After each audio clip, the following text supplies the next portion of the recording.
Hello, and thank you for joining us for another episode of That Solo Life, the podcast for PR pros and marketers who work for themselves. People like me, Michelle Kane with Voice Matters LLC, and my fabulous co-host Karen Swim, who keeps us all in line over at Solo PR Pro, keeps us inspired, motivated, and informed. Hi, Karen. How are you? Hi, Michelle. It's so good to be back. Thank you. Yes. I feel like our countdown this morning feels a little bit like I do. You're there, but you're sputtering kind of. You're trying to make it work. I feel that. I know. September was bizarre on so many levels. Yeah. And so, we're kind of in October, and like we were talking before we started, it's still kind of a weird month. It feels like, well, let me kick it off with our topic today, which is going to be, are we there yet? Are we there yet? Yeah. Are we through all the things? And of course, yeah, we're not. We're not, but we're still here, and we are still upright, and we are still doing the work, even though in a lot of ways the work is a lot more challenging. I feel like it's, whether you're pitching or even promoting events, it's really tough to get people's full attention and to get on the radar. And I know I'm guilty of that too, as a participant or member of a target audience. It's like, what, when? Yeah, it's, I hate to use the word unprecedented, but how about for me personally, in my lifetime, I've never worked in an environment where an event really impacted the entire world and every human being in it.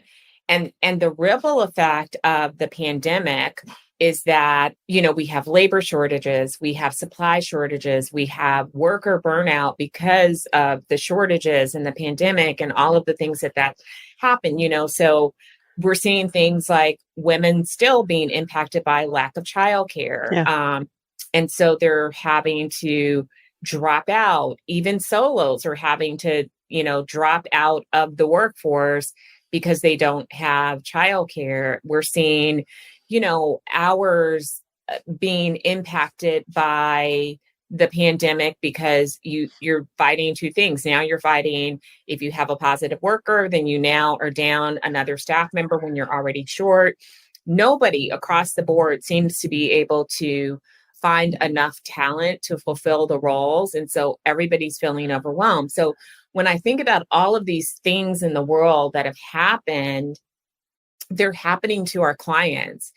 And if they're happening to our clients, it's impacting our work. And that's making things very, very difficult for all of us. Not to mention, we are all stressed and overdue for a big fat break. I mean, I wish that 2022 was going to be the year of the Great Reset, where somebody would just pay us all to go away on it to an island and recover from all of this. Yeah. But, so we're not there yet. No. That was a long answer.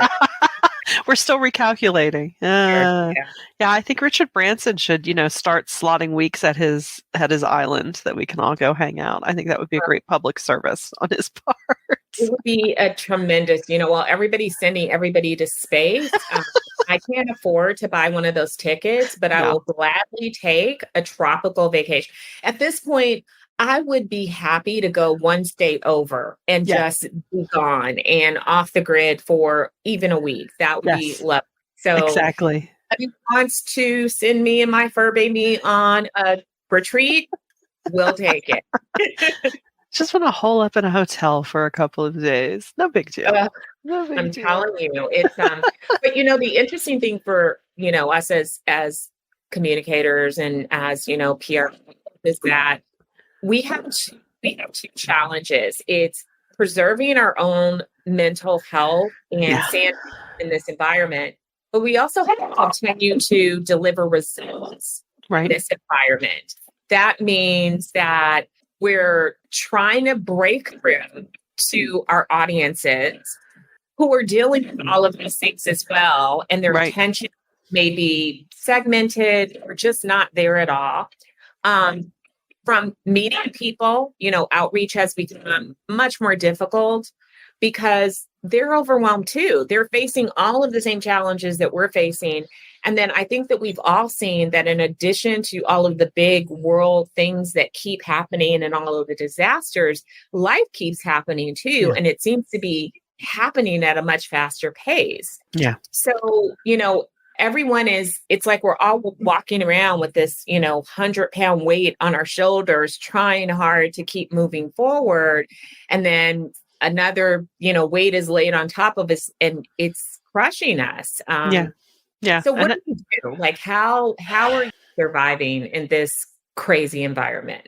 I normally, well, not that I'm not still, I'm usually the harshest person on myself.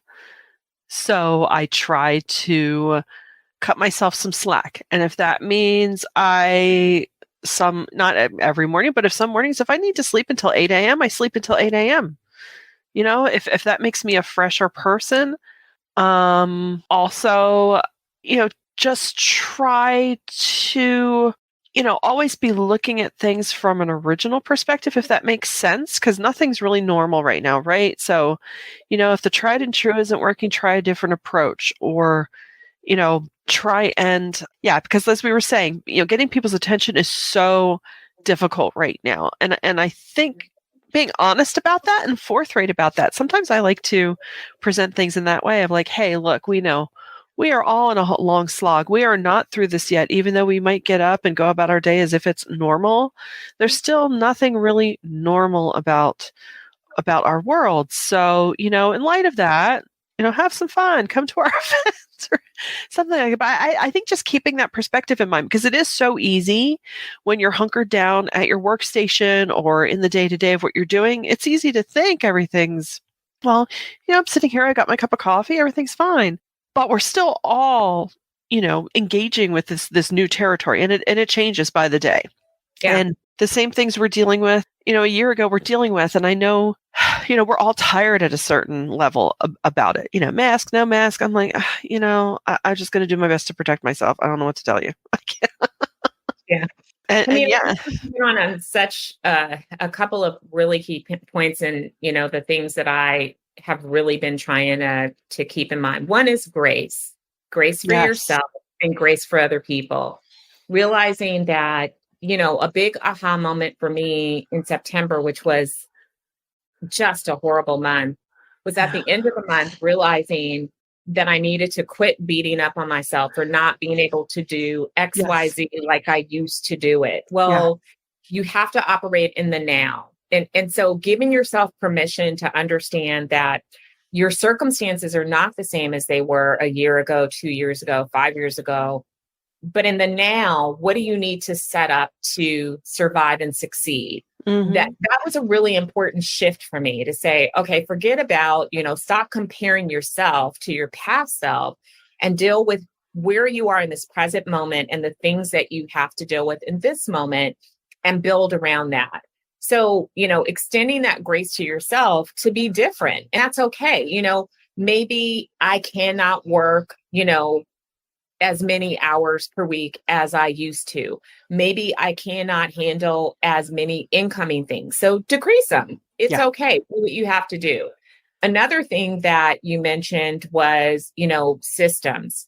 Mm-hmm. Create a structure and a system for yourself, again, for the present. One of the saving graces that I think for all of us is to make sure that you have a plan. And when you have documented plans, you should also have contingency plans, because there's so many things that are in flux these days. We live in this very fluid environment.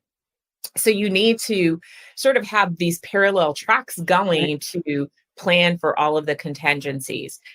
Obviously this is super obvious to people who work with events like yourself, that for live event planning, you definitely have to have backup plans, but it really applies across the board, because remember that you may be planning a specific thing for a client, but they're dealing with labor shortages, or maybe they're planning on closing funding, but things are moving a lot slower than they used to move because of all of the things in the world that are going on. So just realize that whatever your plans are, that you definitely need to have contingencies, talk about them with your clients, work out these scenarios.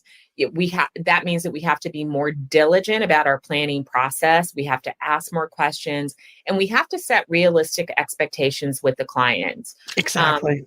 For example, if you're doing funding announcements, you need a long runway for pre-pitching these reporters that cover funding because they are inundated. So it used to be that maybe you could get away with a 2-week window. I would say if you really want a reporter to cover something, you give them a month to 6 weeks. Not kidding. Personal experience recently, give them as long of a runway as you can. Even if the funding hasn't closed, especially if you're seeking out an exclusive, you can always reach out and say, I wanted to give you a heads up, would love to offer this exclusive to you. We're not closed. I'll keep you in the loop, but you need to get it on their radar and calendar way in advance. Right. So yeah, grace and planning are two big things. And then systems, having a system and a structure. Yeah, I think what you said is key. It's always about managing expectations, and that can change moment to moment. It's like, well, we thought this would be this way, and yeah, and remember, because I think especially as solos, we are hard on ourselves because we expect so much from ourselves because it's definitely a certain personality type that does this work this way. Yeah, all of our clients are dealing with, inventory issues, being able to get parts. In my world, I work with dealerships and, waiting on parts and trying to serve the customers well. And I think if we all just need to keep a certain level of understanding of, because let's face it, a lot of us, and myself included, we all lived life in the drive-through lane. I can just drive through and get what I need in 3 minutes all across the board. I can get that and I can get that. And I can do that. Now it's like, can we? Yeah. Especially related to like live events, even the things that we needed for it. I was very fortunate, but I had in the back of my mind, I better order this now because I don't know where they get their supplies from. I don't want to be left, empty-handed at the end of the day. And I just think it is so important that we all really focus on taking care of ourselves during this time. I know we've said that so often, and it's easy to be like, yeah, whatever. And I get it, because sometimes by the time you take care of everything around you and the people around you, it's, maybe like 9 o'clock and you just want to fall into the couch. Hello. Some days that's me. You still need to carve out that time because it will catch up. It will catch up with you. And so there was a tip recently that really resonated with me from Jordan Rayner, and he talked about he talked about, those earworms. You hear a piece of a song and it plays and plays and plays. And he said that's because, and there's some science to back this up, it's an open loop. It's not completed. So it keeps running through. And the reason it's usually an open loop is because you hear a piece of it, maybe through a commercial or a segment, or maybe it's a song that you turn off because you don't like it. So you never complete it. So your brain keeps rerunning it. Well, we could do the same thing with our to-do list where it's an open loop running. Well, that causes a lot of stress and takes a lot of time. Yeah. So even before I heard this, last week, I was just like overwhelmed and feeling crazy. So I got, I didn't have any of those big Post-it notes, but I found a big piece of paper and I wrote down everything that I needed to do on this huge piece of paper and I taped it to my wall. Getting it out of that loop that was playing and onto paper where I could look at it immediately reduced my stress level. And then I had something in front of me that now I could plan around, like, okay, I have this, it's going to take this amount of time, but let's break that down. Yeah. So I highly recommend looking at, I am a digital girl, so I have all kinds of digital systems, but that big old piece of paper to get it all out of my brain so that it wasn't rolling around in there was one of the best things that I ever did. So see if that tip might work for you. It doesn't have to be a big old piece of paper. It could be a notebook, but or it could be, a type list, whatever your jam is. But I promise you, just somehow dumping it all somewhere else in a central location so that it's not all over the place was super helpful to me. And one of the things that allowed me to go into this week with a lot less stress and anxiety about the stuff that was happening. That's awesome. Yeah, there's nothing like a good old brain dump. And That felt good. It was like cleaning out the pipe. detox my head. And it's funny because I don't catch myself at this as often as I should, and I really need to work on it. Because so many times, even when I do make those to-do lists, I'm like, come on, you got to get this done. Because if you don't get this done, and every once in a while, I'll stop myself and say, who other than me is screaming for this stuff? Yeah. Like, if this doesn't happen today, it can happen tomorrow, and that's okay. It's sometimes we become our worst enemies, just as like, let's go, get this done. And of course we want to feel that sense of accomplishment. You want to be able to move on to the next thing, because the pendulum swinging the other way is, it's this one easy task. Why am I not getting it done? It's just hanging around. And I know a clean slate leaves room for more opportunities, blah blah blah, but try and find that lovely middle ground where you're not being such a taskmaster on yourself, and not, and also it's just that mental grind in your head takes up a lot of energy, as opposed to, okay, I'm going to do this thing. Great. Okay, what's next? Even saying that makes me feel better. I would also say, another source of anxiety can be, bucking up and getting it done. One of my own personal pet peeves and frustrations, and I also can struggle with this, is people who don't communicate that they're struggling. That's always bothered me.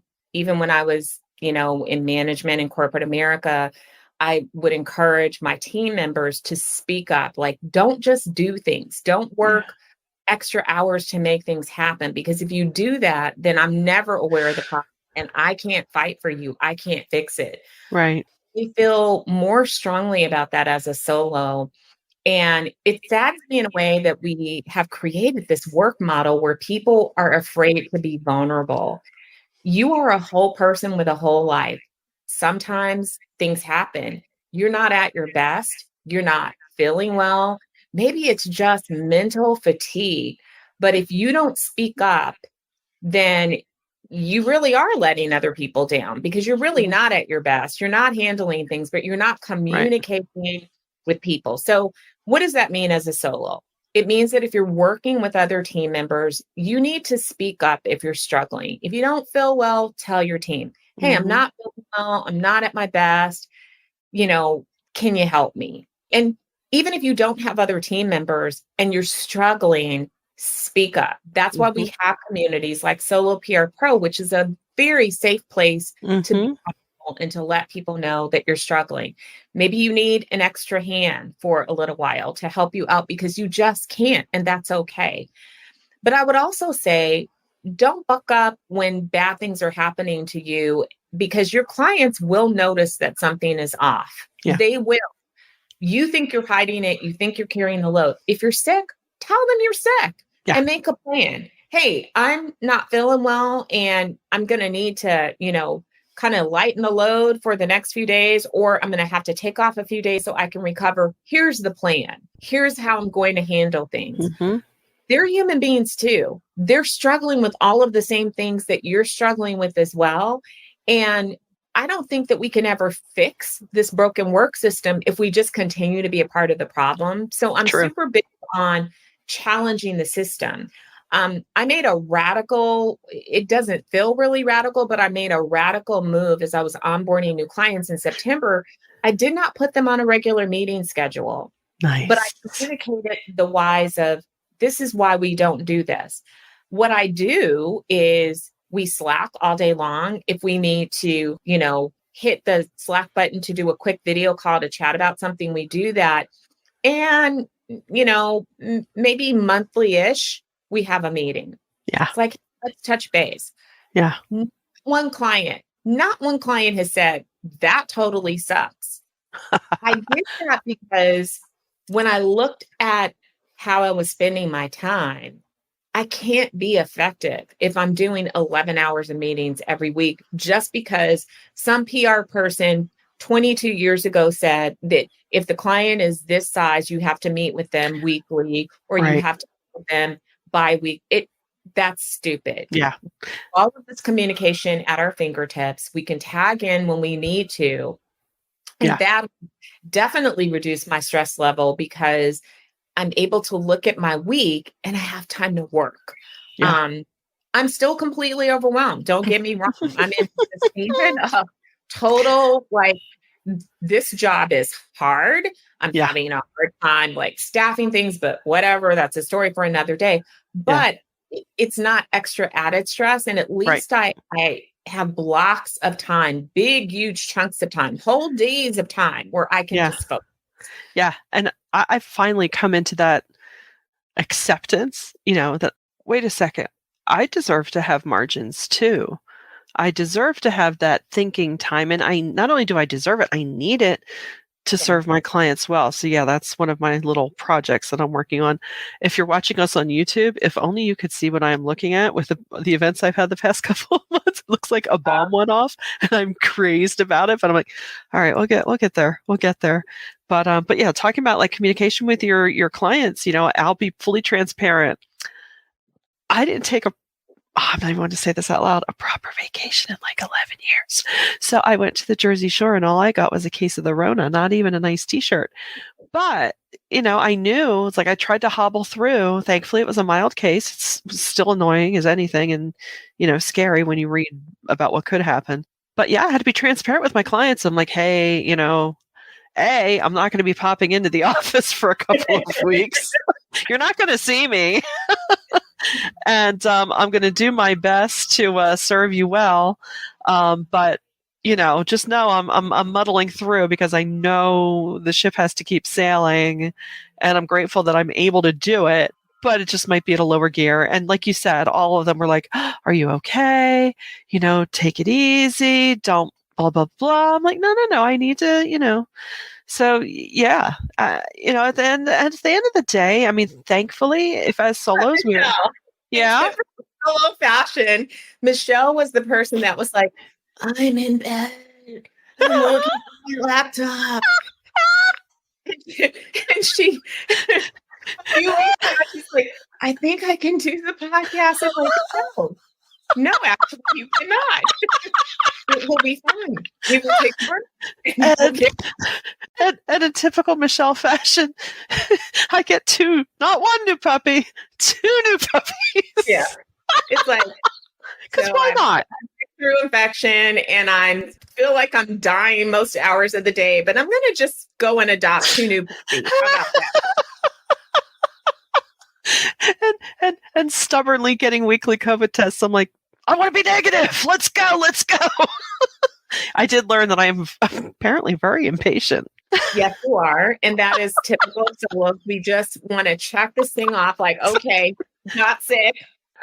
Next. Get this schedule as quickly as possible. So, dear friends, our listening audience, whether you're listening live or several days, months, weeks later, please, all I can say is don't be like Michelle. True. It's true. Don't do as I say, rarely as I do.